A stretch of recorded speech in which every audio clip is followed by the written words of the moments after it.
Halo, apa kabar kalian semua? Semoga senantiasa bahagia selalu dan dilancarkan rezekinya. Amin. Kali ini admin akan menyajikan sebuah alur cerita dari negeri India yang berjudul Red Sandalwood. Oke, baiklah, tanpa berlama-lama kita mulai saja alur ceritanya. Ada sebuah cerita tentang kayu cendana merah yang terkenal di India. Kayu ini memiliki banyak sekali manfaat dan khasiat untuk menyembuhkan penyakit maupun menambah kekebalan tubuh. Kayu cendana dahulu dibikin menjadi boneka kayu yang bisa dimainkan oleh anak-anak mereka dengan tujuan agar ketika digigit kayu itu akan bercampur dengan air liur sehingga dapat meningkatkan kekebalan tubuh si anak. Selain itu, kayu ini juga bisa dicampurkan dengan hidangan masakan. Selain itu juga, kayu ini juga dapat menyembuhkan segala macam penyakit, salah satunya adalah penyakit kanker. Itulah mengapa kayu cendana merah ini sangat berharga bagi masyarakat India sampai-sampai orang Cina mengetahuinya dan memanfaatkannya juga. Ada sebuah hutan bernama Sekakalam di wilayah Tirupati yang tumbuh subur sepanjang 190 km pohon kayu cendana merah. Di sini sebenarnya kayu cendana ini dilindungi oleh pemerintah, namun banyak sekali kasus penyelundupan kayu cendana merah ini. Dan setiap ada pelaku yang ketahuan, maka akan langsung ditangkap oleh polisi.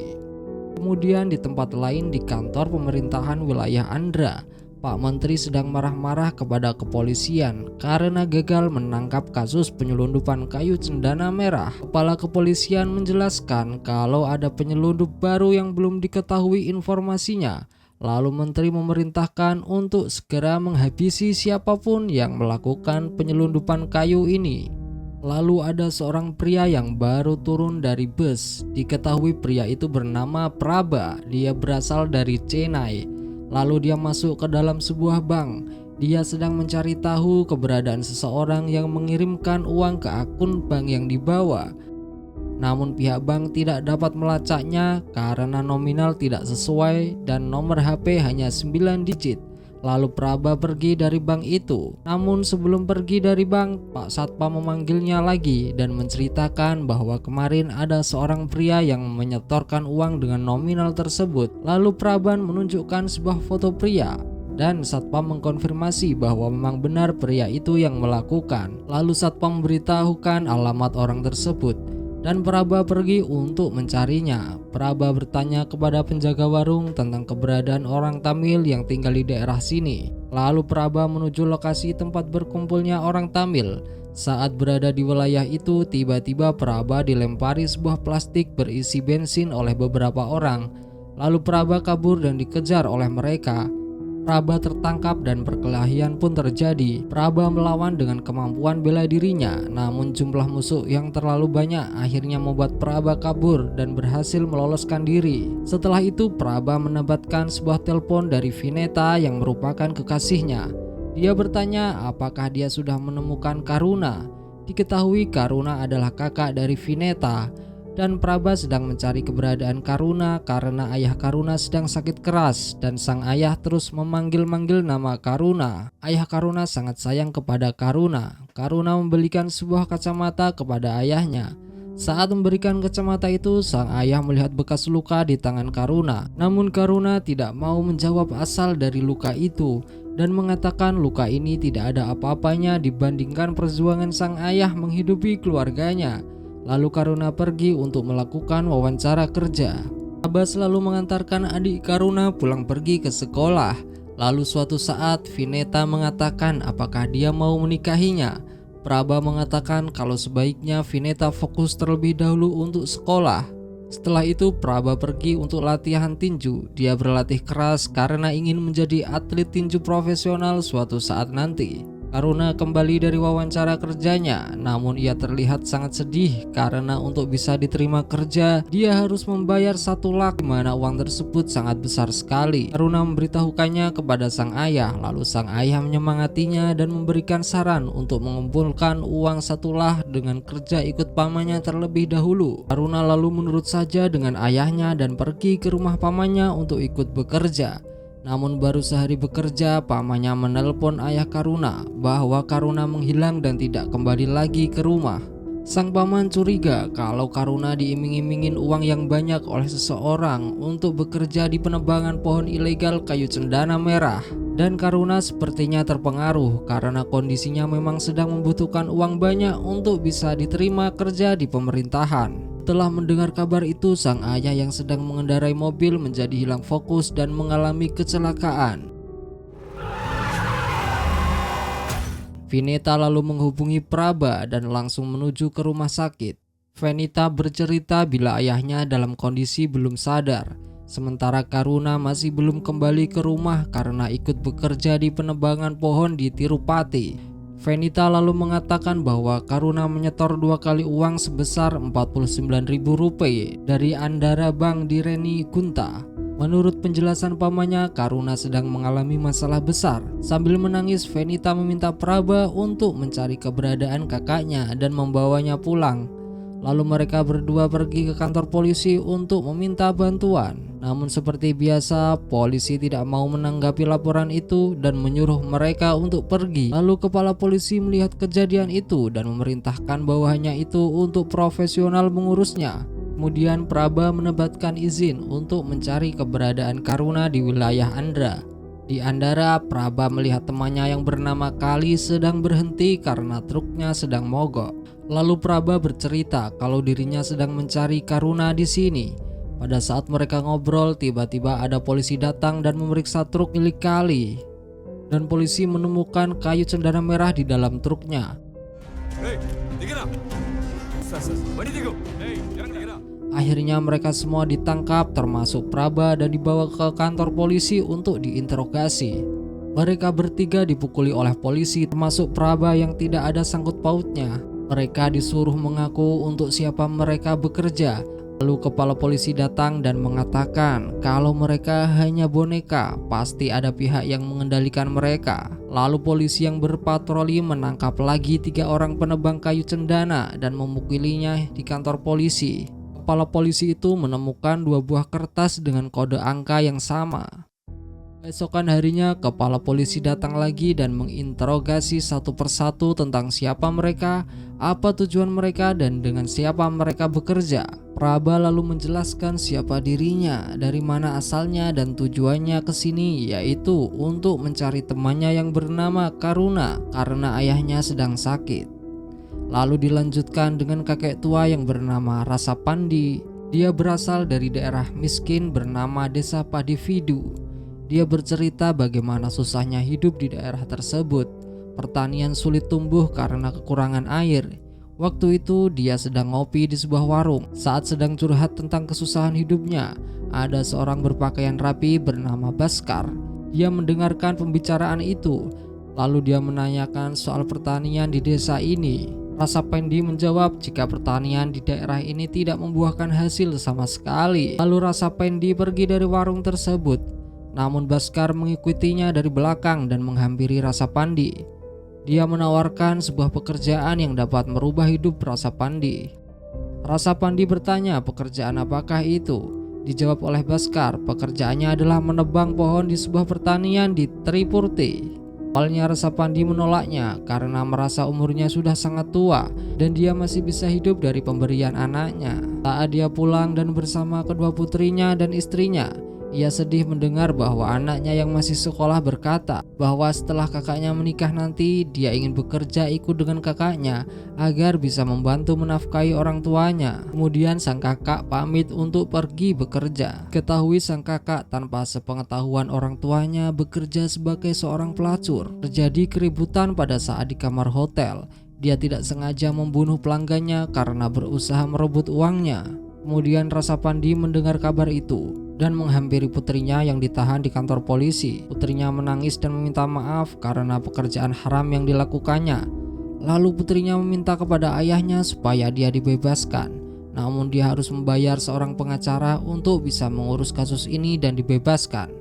Rasapandi pun malu dengan kejadian tersebut. Dan itulah alasan kenapa Rasapandi bisa masuk ke dalam bisnis ini. Kali bercerita waktu itu ayahnya ditahan oleh polisi. Kemudian dia meminta bantuan Dina, mafia yang berkuasa di daerahnya. Dina menghubungi polisi untuk membebaskan ayah Kali.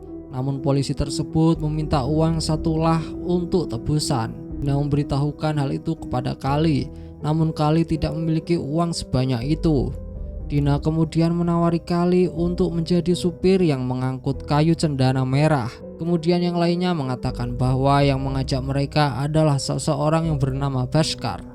Kepala polisi itu sudah berkali-kali menangkap Bhaskar, namun baru 3 bulan dikurung Bhaskar berhasil keluar dari penjara. Lalu saat Bhaskar berada di penjara, penyelundupan kayu juga masih terus berlanjut. Jadi kepala polisi beranggapan ada orang yang menyuruh Bhaskar untuk melakukan penyelundupan kayu ini. Jika mereka bisa memberikan nama orang itu, kepala polisi itu berjanji akan melepaskan mereka semua. Kali mengatakan Dina pernah ditelepon oleh seseorang bernama Harimaran. Kepala polisi itu langsung mencatat nama itu. Kemudian polisi memotret mereka semua dan mengurus untuk membebaskannya. Keesokan harinya ada demo di depan kantor pemerintahan, meminta dibebaskannya orang Tamil yang ditahan. Namun kepolisian bersikukuh kalau akan tetap menangkap para penyelundup kayu merah. Di tengah-tengah para pendemo ada seorang pria berambut gondrong berwajah seram. Ia bernama Harimaran. Dia mendapatkan telepon dari kepala polisi. Kepala polisi itu mengatakan ada pria bernama Kali yang menyebut nama Harimaran. Lalu kepala polisi itu menunjukkan foto Kali kepadanya. Kepala polisi itu mengatakan Kali sangat berbahaya jika dibiarkan. Kemudian Harimaran meminta untuk membawa ke-6 tahanan itu dibawa masuk ke dalam hutan.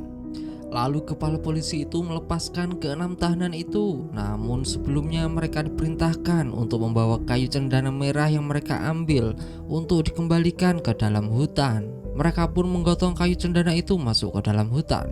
Mereka pun menuruti perintah itu, padahal itu jebakan polisi untuk membunuh mereka semua di dalam hutan. Kemudian polisi hutan yang berpatroli mendapatkan informasi kalau ke-6 tahanan yang kabur dan masuk ke dalam hutan. Di dalam hutan yang gelap, aksi kejar-kejaran terjadi antara polisi hutan dengan ke-6 tahanan itu. Polisi membawa teropong mode malam untuk mencari keberadaan tahanan di dalam kegelapan. Dan satu persatu tahanan itu tertangkap, termasuk Rasa Pendi dan Kali. Praba menyaksikan sahabatnya itu ditembak di depan matanya. Praba berhasil melumpuhkan salah satu polisi, lalu dia menggunakan teropong itu untuk melihat keberadaan polisi di kegelapan. Kemudian Praba menghampiri kepala polisi itu dan menghajarnya. Praba menanyakan di mana keberadaan Karuna kepada polisi itu. Polisi itu tidak mengetahuinya, namun memberitahu Praba jika penjual teh di daerah Neni Gunta bisa memberitahunya. HP polisi itu berdering, terlihat telepon masuk dari Harimaran. Praba mengangkatnya. Harimaran menanyakan apakah ke-6 tahanan itu sudah dibunuh semuanya. Mendengar itu, Praba baru menyadari kalau kepala polisi bekerja sama dengan Harimaran untuk membunuh mereka. Saat Praba berbicara, Harimaran baru menyadari kalau yang menjawab teleponnya bukanlah kepala polisi. Kemudian Praba mengancam Harimaran dan anak buahnya. Mendengar hal itu, Harimaran menjadi marah besar dan memerintahkan kepolisian dan anak buahnya untuk membunuhnya. Polisi telah berhasil menemukan mayat ke-6 tahanan yang tewas. Sisanya tinggal Praba yang masih berkeliaran di dalam hutan. Kemudian Praba menuju lokasi penjual teh. Saat sampai di sana, dia langsung menghajar penjual itu. Lalu penjual itu membawanya kepada Bhaskar yang sedang asik minum teh. Kemudian Praba menanyakan keberadaan Karuna kepada Bhaskar, namun Bhaskar malah melarikan diri. Mereka berdua saling kejar-kejaran. Akhirnya Praba berhasil menangkap Bhaskar. Bhaskar diinterogasi oleh Praba untuk memberitahukan keberadaan Karuna. Lalu Bhaskar memberitahu jika Karuna berada di sebuah gunung di belakang kuil Dewa Wisnu. Praba bertanya siapakah Harimaran itu. Lalu Bhaskar menceritakan bahwa Harimaran adalah mafia kayu cendana merah yang memiliki anak buah yang bernama Bhaskar dan Dina. Bhaskar bertugas mencari pekerja untuk memotong pohon dengan iming-iming uang yang sangat banyak. Lalu Dina bertugas mengurus pengiriman kayu ke berbagai wilayah. Bhaskar mencari pekerja dari Tamil dengan tidak menyebutkan bahwa yang ditebang itu adalah kayu cendana merah. Namun karena sudah terlanjur berada di hutan, mereka diberi uang muka untuk bekerja semalam saja. Saat mereka bekerja, Baskar merekamnya dan menjadikan bukti video itu sebagai ancaman untuk mereka apabila mereka kabur dari hutan ini dan tidak mau bekerja lagi. Itulah alasan kenapa Karuna belum kembali ke rumah sampai saat ini, karena takut videonya dilaporkan polisi. Akhirnya dia terpaksa melakukan pekerjaan ilegal ini. Harimaran memiliki musuh yaitu menteri yang bernama Narasiman, yang ternyata diam-diam juga mengambil keuntungan dari bisnis kayu cendana ini. Dia memerintahkan polisi untuk mengejar Harimaran yang selalu berhasil mengambil kayu cendana ini secara diam-diam. Namun Narasiman tidak mengetahui bila polisi bawahannya juga bekerja sama dengan Harimaran. Lalu Praba pergi menghampiri tempat Karuna berada. Karuna berada di sebuah mes tempat para pekerja berkumpul. Praba menceritakan kepada Karuna bahwa ayahnya mengalami kecelakaan dan sakit keras. Karuna menangis mendengar kabar itu. Lalu Karuna bersama Praba pergi dari tempat itu. Dia dikejar oleh para polisi hutan. Karuna tertangkap dan dibawa ke kantor polisi. Namun Praba berhasil melarikan diri.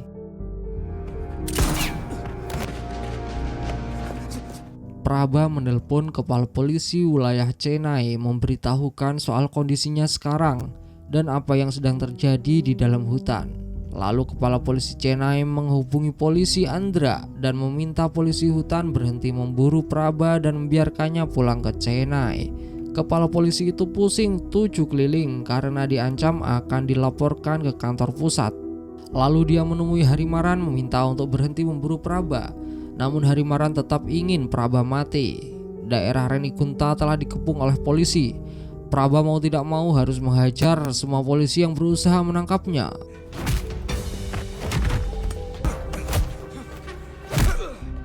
Salah satunya adalah polisi berbaju biru yang jujur dan tulus menjalankan perintah dari atasannya. Namun dia tidak mengetahui kalau atasannya bekerja sama dengan para penyelundup kayu merah. Kemudian dia menuju gudang penggilingan padi milik Harimaran di mana kayu cendana merah milik Harimaran disimpan. Praba mengirimkan pesan kepada awak media soal kejadian ini dengan mengirimkan bukti foto. Kemudian para wartawan langsung menuju ke lokasi untuk mensiarkan kejadian secara langsung. Harimaran dan polisi menemui Praba di dalam gudang penggilingan padi. Praba meminta untuk melepaskan Karuna dan mengantarnya ke Chennai. Bila mereka tidak mewujudkan permintaannya, dia akan menembakkan pistolnya ke kepalanya sendiri, sehingga para awak media di luar mengetahui bila di dalam tempat ini ada bertonton kayu cendana merah. Polisi dan Harimaran setuju melepaskan Karuna. Pagi harinya Praba dibawa ke dalam hutan. Harimaran menodongkan pistol ke arah Praba. Namun sebelum Harimaran menekan pelatuknya, polisi berbaju biru dari samping menembaki Harimaran dan para anak buahnya. Ternyata tadi malam Praba telah menceritakan kejadian sebenarnya kepada polisi berbaju biru ini soal Harimaran, polisi dan penyelundupan kayu merah yang dilakukan oleh mereka.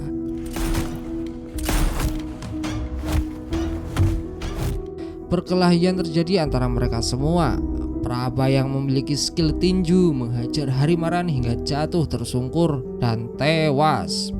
Karuna telah kembali dan menemui ayahnya yang masih terbaring di ICU. Namun beberapa saat kemudian ayah Karuna meninggal dunia. Mayat para penebang kayu Tamil di dalam hutan yang mati karena peristiwa tadi malam juga diangkut oleh kepolisian. Lalu mereka dibawa ke keluarganya masing-masing, termasuk kakek tua yang bernama Rasapendi. Itulah gambaran kehidupan dari kelas orang miskin yang susah cari kerja, yang sedang membutuhkan uang untuk biaya hidup. Namun nasib malah membawanya ke dalam situasi yang malah mengancam nyawanya. Ditambah krisis kejujuran dari aparat penegak hukum dan kong kali kong para pejabat untuk mengeruk kekayaan negara demi keuntungan pribadi dan kelompoknya sendiri.